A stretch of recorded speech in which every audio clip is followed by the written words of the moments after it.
As we steamed out of the harbor, I was thinking about trees. Thick branches, the tang of pine. Magnus, my cousin in Canada, wrote that trees there are tall and plentiful. I should have been thinking about the horses I'd been hired to care for, or the girl with the flashing eyes who boarded almost too late, or the captain's dire warning that if the weather turned, we may meet terrible fate. Sir Henry, the man who hired me, laughed and declared the man sour. And so farewell to Iceland. A beautiful, solemn home where trees are short but mean well.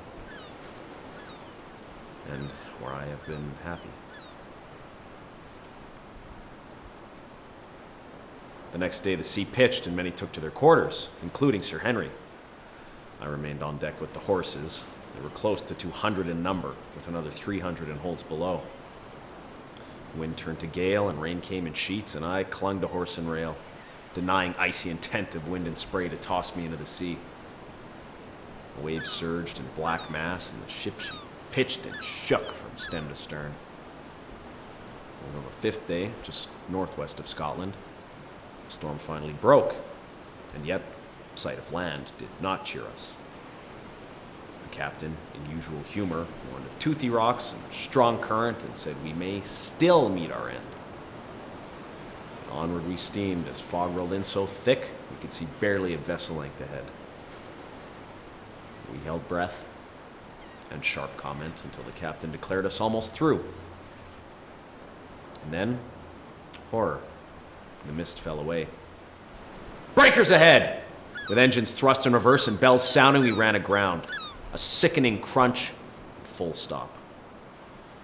Confusion, panic, shouting, horses bugling from above and below. And then we settled as we realized that if we were sinking, it would be slow. Passengers fetched their belongings. Sir Henry, ever steady, said that he was off to find a beer.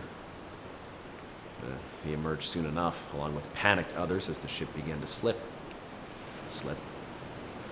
quiver, and then the captain called, "Do anything you can to save your lives." With ladders thrown over, passengers scrambled to safety aboard local vessels pulled alongside.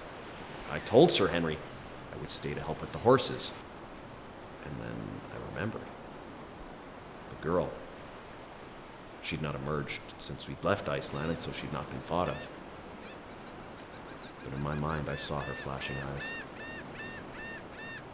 She was startled at first when I pounded on her door,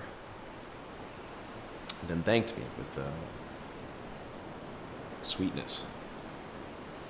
I took her soft hand in my rough one and helped her away. The horses were in a terror, with eyes white, breath hot. We tossed them, somehow, heave, ho, and over into the sea.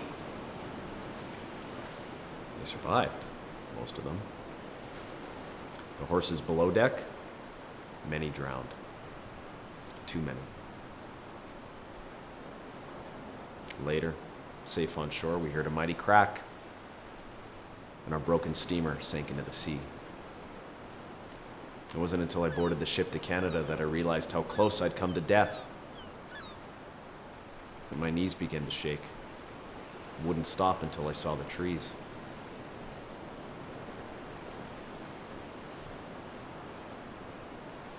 They were plentiful. I wondered about the girl. Perhaps I would see her again in our new Iceland.